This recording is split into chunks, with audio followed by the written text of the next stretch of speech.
성경의 모든 이야기는 마치 기적 또한 하나님께서 행하신 일이 대부분이기 때문에 사람의 생각을 초월해서 기적과 같은 일이죠. 그런데 오늘 본문의 말씀을 읽는 대부분의 사람들은 기적과 같은 그러한 내용으로 생각하지 않을 것 같습니다. 그런데 자세하게 들여다보면 참 불가사의한 일이다. 그리고 기적 중에서도 참 이런 기적도 있구나. 이렇게 생각이 들 정도로 굉장한 그러한 내용을 담고 있는 게 사실이잖아요. 전나는 암소 2마리가 한 번도 이 수레를 끌어보지 않았는데 법궤와 그리고 블레셋 사람들이 준비한 그 속건제를 이제 수레에 싣고 아스글론에서 베세메스까지 이제 올라가게 된 겁니다. 그 길이 직선거리는 12km고 이렇게 이제 전체적인 길이는 약 20km로 이렇게 이제 측정이 돼요. 상당히 먼 거리잖아요. 50리입니다. 50리. 그런데 이 이제 두레를 소 고삐를 잡고 가는 사람도 없는 거예요. 2마리가 알아서 가는데 새끼들은 집에다가 떼어놓고 왔기 때문에 막 우는 소리가 들리죠.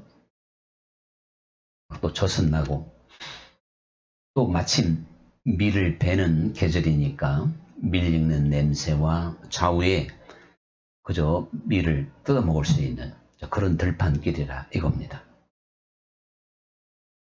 그런데 이 2마리가 보조를 맞추어서 똑바로 가야 된다는 거예요. 좌우로 흐트러져서도 안 되고 딴 길로 가도 안 되고 안내자도 없는데 어떻게 베세메스까지 50리 길을 이 2마리가 함께 갈 수 있을지 사실은 그 가능성은 참 제로라고 말할 수가 있어요. 뭐 그 길을 또 처음 가는 길이잖아요. 또 처음 수레를 끌어보는 소들이었고 뒤에 새끼들이 자기를 부르고 있고 또 좌우에는 아주 그 전나는 소들이니까 얼마나 또 식성이 왕성하겠어요.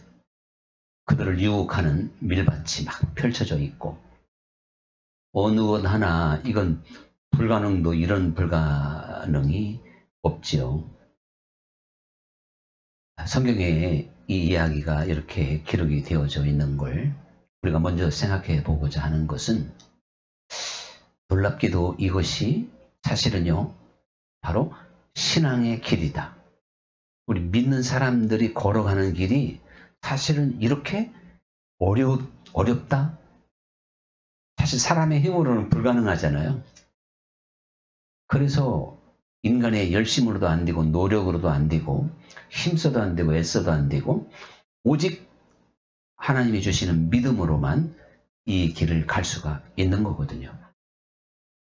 그러니까 이 암소 2마리가 걸어갔던 그 길은 분명히 믿음의 길을 이렇게 암시하고 있는 게 사실입니다.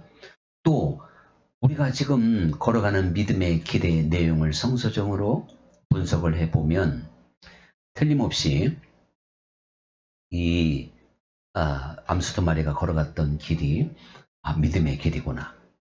우리가 저 천정을 향해서 걸어가는 길이구나 하는 것을 깨닫게 됩니다. 주님께서 이렇게 말씀하셨잖아요. 이제 좁은 문으로 들어가기를 힘써라. 넓은 문은 그 길이 편해서 찾는 사람이 많지만 좁은 문은 좁고 협착해서 찾는 이가 적으니라. 그렇게 말씀을 하셔요. 근데 이 적다고 하는 헬라 원문 올리고스라고 하는 이 말은요 드물다, 적다 이러한 뜻도 있지만 찾기가 어렵다. 그러니까 사람들이 찾기가 어려워서 그 길로 가는 자가 적다. 그런 의미를 담고 있습니다. 사실 이 암소 두 마리가 걸어갔던 길이 그야말로 참 좁은 길의 예표라고 또 말할 수가 있겠죠.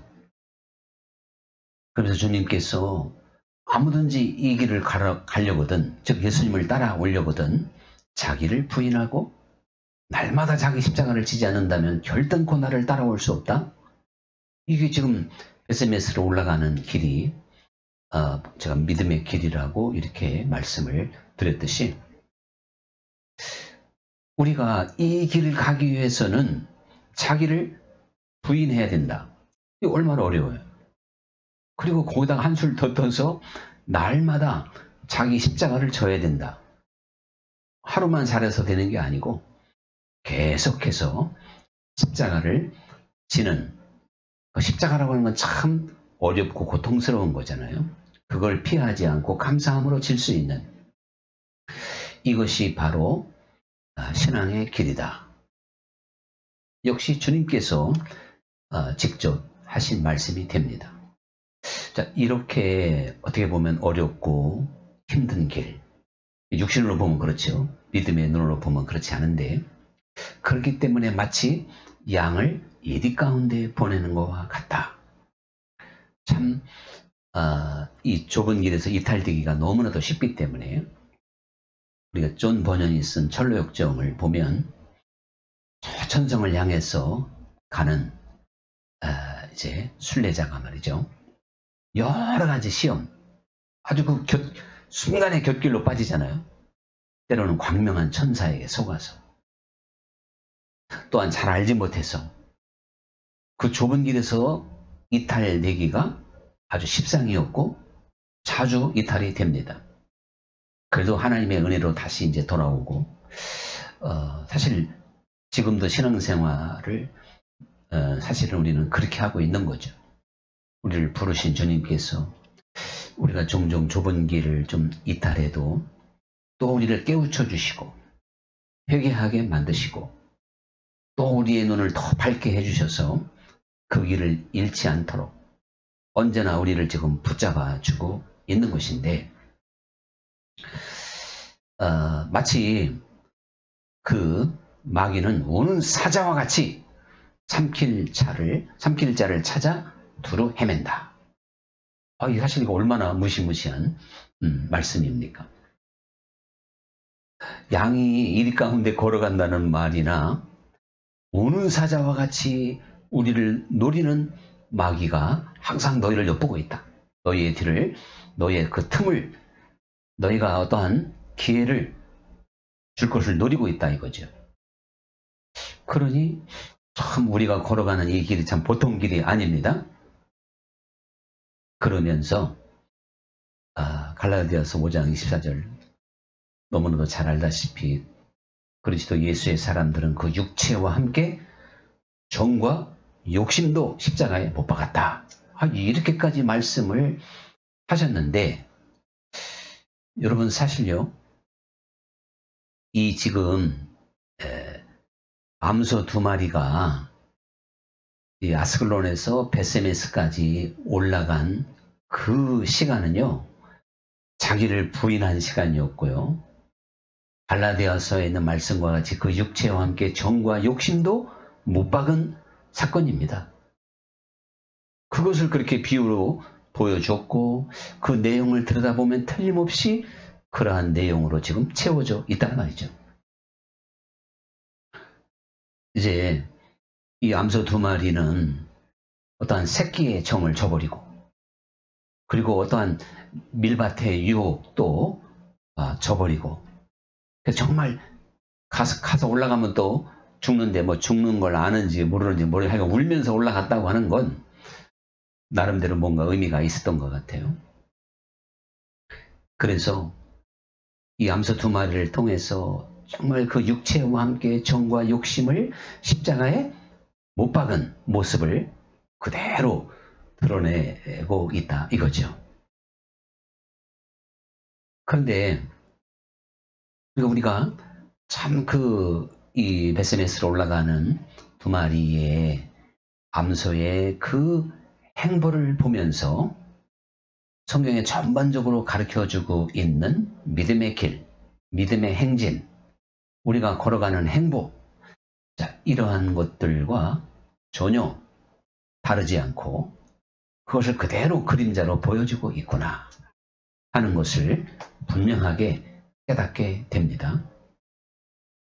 그런데요, 놀라운 건 하나님께서 사람을 그렇게 했다면 사람이 처음 가는 길을 둘이 보조를 맞춰서 갔다면 있을 수 있는 일이지만 어떻게 미물을, 아무것도 모르는 미물을 그렇게 하셨을까? 일단 우리가 깊이 깨달아야 될 건 그러한 하나님의 은혜인 줄 믿습니다. 그런데 이 암소 2마리가 걸어가야 되는 길은 정말 기적과 같은 길이고 좁은 길이고 확률이 제로인데 그 길을 걸어갔단 말이죠. 근데 그것을 하신 분이 바로 하나님인 줄 믿습니다. 이것을 성경은 은혜라고 말하고 있는 겁니다.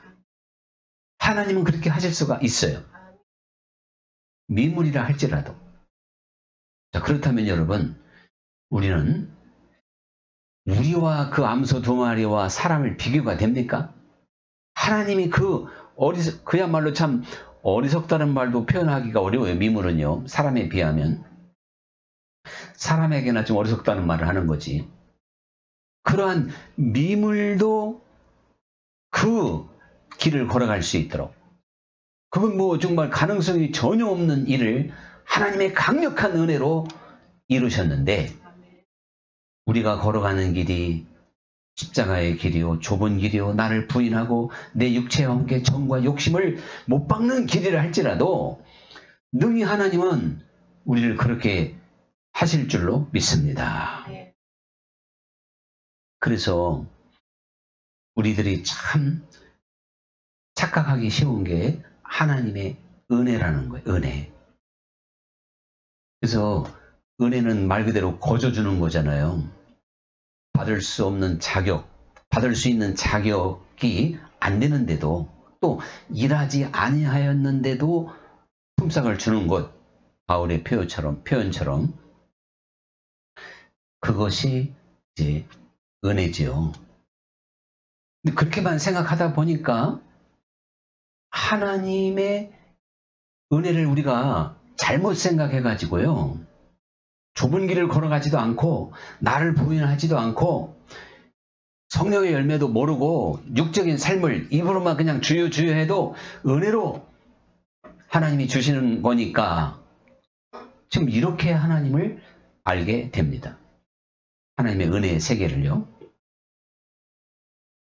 여러분, 사실 하나님이 우리로 하여금 어떠한 능력을, 어떠한 길을 걸어갈 수 있도록 해주셨다면 그것이 거저 준 거지 뭐 우리가 뭘 잘해서 준 것이 아니듯이 이 암소 2마리가 하나님께 뭘 지불했습니까? 하나님이 그렇게 할 수 있도록 하니까 하게 됐죠? 아멘. 그러면 우리가 은혜를 잘못 생각하면 암소 2마리가 밀밭으로 그냥 뛰어 들어가서 막 배고 허기진 배를 채우고 목마르다고 개울물을 마시고 뒤에 송아지가 부른다고 뭐 법궤를 내팽개치고 다시 집으로 향하고 해도 되는 걸로 생각해서는 안 되잖아요. 그 하나님의 은혜는 배고픔도 목마름도 유혹도 그리고 새끼의 정도 그리고 그 먼 길의 고달픔도 다 이기고 나아가도록 만드는 은혜인 줄 믿습니다. 오늘 우리가 하나님의 은혜를 받았다고 하면서 좁은 길을 걸어가지 아니하고 하나님께 순종하지 않는 건 은혜가 은혜되지 아니한 거예요. 은혜가 헛되이 된 거예요. 헛되이 은혜를 받지 말라. 그래서 그렇게 말씀을 하게 된 거죠. 하나님의 은혜는 뭐 신학적으로 이렇게 값싼 은총이 아닙니다. 하나님의 은혜를 받으면 사람은 달라지게 돼 있고 변하게 되어져 있습니다. 아니 이 미물이라도 엄청난 능력을 갖게 됐던 거예요. 강력한 하나님의 은혜로. 마귀가 우리를 삼키고자 우리를 공격해오고 호시탐탐 노리는 것보다 훨씬 하나님은 우리를 안전하게 주의 품에 안으시고 우리를 보호하시는 분인 줄 믿습니다. 이 이야기는 그만큼 하나님의 은혜가 강력하다 이거죠. 강력한 그 하나님의 은혜는 물이 변하여 포도주가 되듯이 우리처럼 날 때부터 사실은 이기적이고 욕심쟁이고 자기밖에 모르는 내가 주인이고 내가 왕이 되어져 있는 모든 인생들이요. 하나님께 은혜를 받으면 이제는 나의 구주 나의 왕이 누구신가를 알고 그 예수님께 순종하는 삶을 살게 될 줄로 믿습니다. 육적인 삶을 살았던 사람들이 영적인 삶으로 신령한 세계로 나가는 게 하나님의 은혜인 것입니다. 정욕적이고 욕심을 부렸던 삶에서 이제는 이타적이고 사랑의 삶으로 나가게 만드는 것이 하나님의 은혜다. 그런 이야기죠. 우리가 이러한 하나님의 은혜로 충만해져 있지 아니하면 사실 우리는 이 암소 두 마리와 같은 지금 그 길을 제대로 걸어가는 사람이 아닌 거거든요. 샌프란시스코에 대한 일화가 대단히 많이 있지만 오늘의 말씀과 연결해서 이렇게 생각해 볼 수 있는 것이 그 제자 중 한 사람이 어느 날 이제 낮에 어떻게 잠깐 졸았나 꿈을 꿨는데 하나님 나라에 가보니까 샌프란시스코가 가장 높은 자리에 앉을 수 있는 자리가 딱 예비되어 있는 거예요. 그건 제가 봐도 잘 꾼 겁니다. 잘 본 거예요. 샌프란시스코와 같은 삶을 사는 자가 하늘에서 큰 자니까요. 그러니까 역시 우리 선생님이시다. 거기서 이제 탁 잠에서 깨어나가지고 샌프란시스코한테 막 불이 나게 뛰어갔어요. 그래서 스승님, 제가 잠깐 잠들어서 꿈을 꿨는데 우리 스승님의 받을 상이 하늘에서 가장 큰 자리에 예비되어져 있더이다 하고 막 자랑스럽게 막 자랑을 하는 거예요. 그러니까 프란시스코가 그것과 함께 또 우쭐대고 자랑하기보다는 하나님께서 내게 베푸신 은혜를 지금 저 지나가는 거지, 하잘것없는 거지에게 이 은혜를 베풀었어도 그는 나보다 더 큰 자가 되었을 것이다. 자, 여러분, 이 프란시스코의 고백이 암시하는 바가 대단히 큰 줄로 믿습니다. 이 프란시스코도 유복한 가정으로 그야말로 참 우리로 말하면 대지주의 집안이잖아요. 그런데 자기에게 주어지는 상속, 재물을 그냥 모두 다 이웃들에게 나눠주고 길거리에 갔잖아요. 길거리로. 왜 그렇게 했을까요? 이 프란시스코가 받은 은혜를 우리는 다 알지 못합니다. 근데 하나님께서 그에게 베푸신 은혜로 말미암아 그는 세상의 기득권, 어떠한 세상적인 큰 자, 이 모든 것을 내려놓고 지극히 작은 자가 됐고 정말 가난한 마음으로 하나님을 사랑하고 이웃을 사랑하는 사람이 된 것입니다. 하나님의 은혜는 우리를 그렇게 만들어요. 그래서 우리가요, 앞을 못 보는 사람과 앞을 보는 사람의 차이가 얼마나 클까요? 들을 수 없는 사람과 듣는 사람의 차이가 또 얼마나 크겠습니까? 이건 말할 수 없는 거죠? 하나님의 은혜는요, 볼 수 없는 우리로 하여금 보게 만드는 것이 하나님의 은혜인 거예요. 들을 수 없는 우리들이 하나님의 음성을 들을 수 있도록 하는 게 하나님의 은혜인 것입니다. 그래서 천국은 마치 값진 보화를 발견한 밭에 감추인 보화, 진주장사의 그 비유를 생각해 보시라고요. 그 값진 보화와 진주를 눈으로 보고 이 사람은 모든 것을 다 팔 수도 있었고 거기에 올인할 수가 있었잖아요. 하나님의 은혜만이 우리를 어두움 가운데서 건져서 밝은 빛 가운데로 이끌어내실 줄 믿습니다. 죽었던 우리에게 새 생명을 주는 거죠. 그래서 죽은 자와 산 자가 다르듯이 하나님의 은혜는 그렇게 큰 변화를 모든 사람에게 주는 겁니다.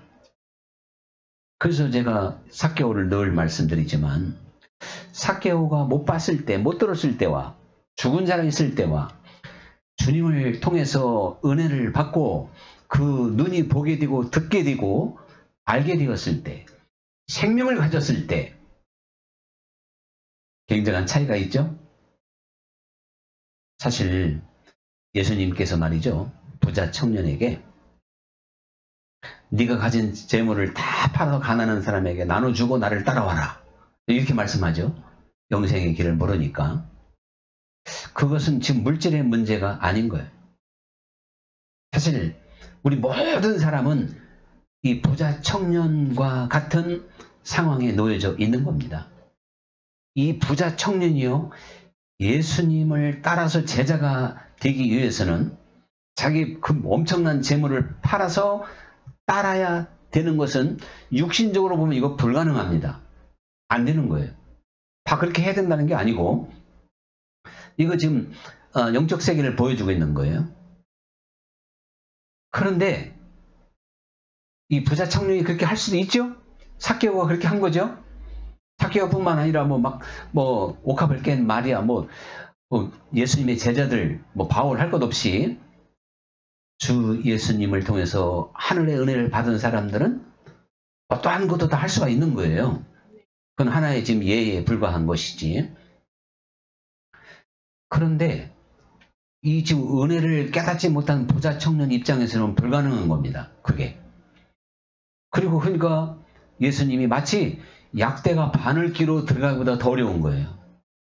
이 얘기는 여러분, 우리가요, 하나님의 뜻에 순종하고요, 하나님의 사랑에 세계에 눈을 뜨고요, 그래서 하나님 사랑, 이웃 사랑, 이것에 눈을 뜨고 이것을 실천한다고 하는 건요, 약대가 바늘기로 들어가기보다 더 어렵습니다. 이건 지금 재물의 문제가 아니라니까요. 이것이 우리 인간들의 한계예요. 타락한 본성의 모습이고 우리 인간들의 능력이죠. 그런데 여러분, 이러한 우리들에게 하나님의 은혜가 임하니 삭개오 같은 자가 된다니까요. 그래서 예수님이 뭐라 그랬어요? 제자들이 다 놀라니까, 아이고, 그러면 주님 누가 구원을 받을 수 있습니까? 누가 그렇게 할 수 있겠습니까? 하는 얘기예요. 그러니까 사람은 할 수 없지만 아버지가 하시느니라. 그래서 아버지가 한다는 겁니다. 여러분, 정말 하나님이 내게 은혜를 주셔서, 하나님이 하셔서 나로 하여금 육적인 삶을 살 수밖에 없는 내가 영적인 삶으로, 옛 생활을 따라서 세상 풍속을 따라서 살아갈 수밖에 없는 내가 성령을 따라 살아갈 수 있는 사람, 어둠을 벗고 빛의 갑옷을 입는 사람, 미움과 또한 슬픔 속에서 살아갈 수밖에 없는 내가 사랑과 기쁨과 감사로 살아갈 수 있는 사람이 될 수 있는 것이 하나님의 은혜인 줄 믿습니다. 이게 아버지가 하시는 일이에요. 아버지는 그렇게 하시지, 너희들을 위하여 내 아들을 내가 십자가에 못 박았고 널 그냥 믿기만 해라, 어떻게 살든지, 그렇게 일하시는 분이 아니라니까요. 정말 기도와 영적 세계의 눈이 열려 믿음의 길을, 십자가의 어떤 좁은 길을, 아버지가 하시는 일을 이렇게 잘 설명을 해도요, 사람들은 자기 고정관념에 빠져서, 자기 생각에 빠져서 믿음의 길에서 이탈되는 경우가 너무나도 많이 있습니다. 하나님의 그 은혜로서 모든 것이 가능합니다. 마치요, 하늘에서 한번 비가 내려봐요. 그러면 땅이 아무리 갈라져도 다시 거기가 이제 땅이 옥토밭이 되고 거기에 풀들이, 열매가 막 자라기 시작하잖아요. 비가 한번 단비가 내리면. 이처럼 하늘에서 내리는 그 비도 만물을 새롭게 하고 소성시키는데 위로부터 부어주시는 하나님의 은혜의 담비, 성령의 담비야말로 죽은 자를 살리시고 우리를 소성케 하고 하나님이 원하시는 열매를 맺을 수 있도록 해주시는 줄 믿습니다. 이 암소 두 마리의 이야기는 하나님의 은혜로 된 것이기 때문에 우리는 하나님의 은혜는 우리를 어떻게 만드는가, 우리를 어떻게 변화시키는가, 이것을 분명하게 보여주게 된 줄로 믿습니다. 그런데 이 암소 두 마리가요, 그 베세메스까지 끝까지 잘 올라가야만이 하나님의 영광이 드러났어요. 그 블레셋 땅에 아스돗을 비롯해서 막 그 법궤가 가는 곳마다 재앙이 임했잖아요. 우상들이 넘어져서 목이 잘리기도 하고 팔다리가 부러지고 전염병이 돌고 아주 엄청난 재난이 있었습니다. 그러니까 이제 이 사람들이 이게 도대체 우연인가, 아니면 이스라엘의 하나님 법궤를 뺏어왔기 때문에 하나님이 진노하신 거, 이스라엘 하나님이 진노하신 건가? 이 블레셋 사람들은 우연히 일어난 걸로 생각하고 싶겠죠? 그래서 이제 한번 좀 시험을 해본 거예요. 근데 시험을 해도 너무 어려운 시험을 낸 거예요, 이게.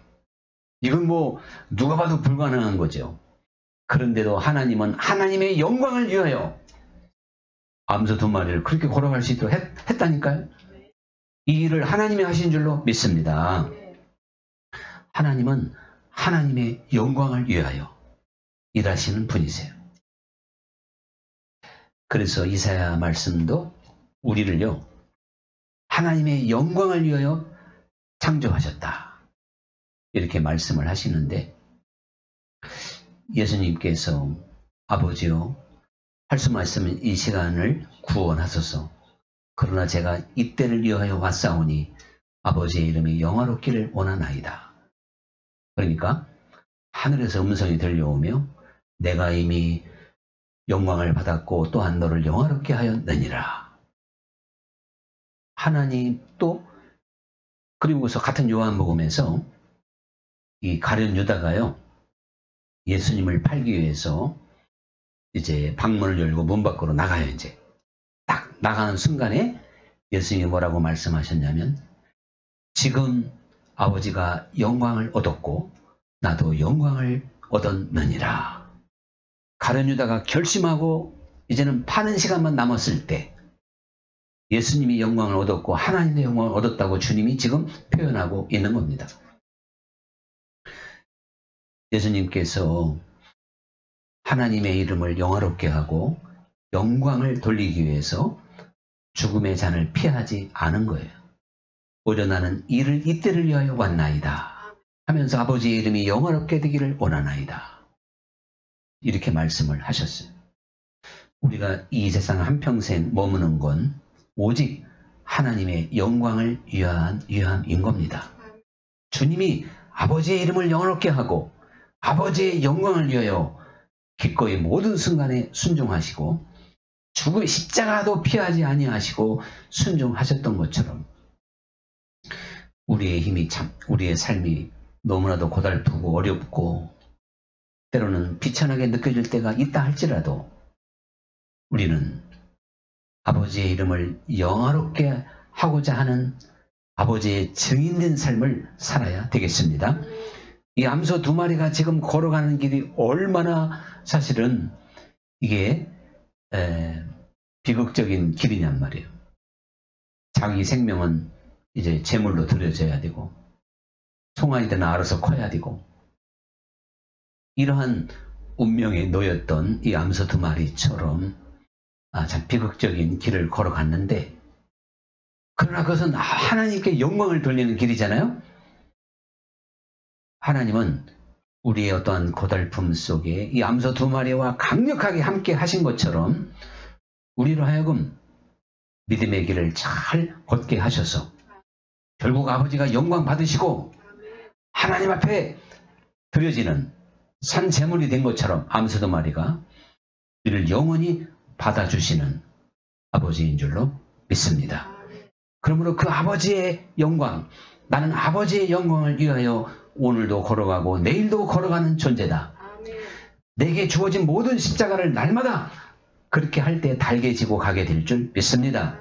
원망 불평하지 아니하고 이 모습 그대로 나를 부르신 그 부르심 앞에 감사하며 날마다 십자가를 지고 가게 될 줄 믿습니다. 오늘의 찬양 드리겠습니다.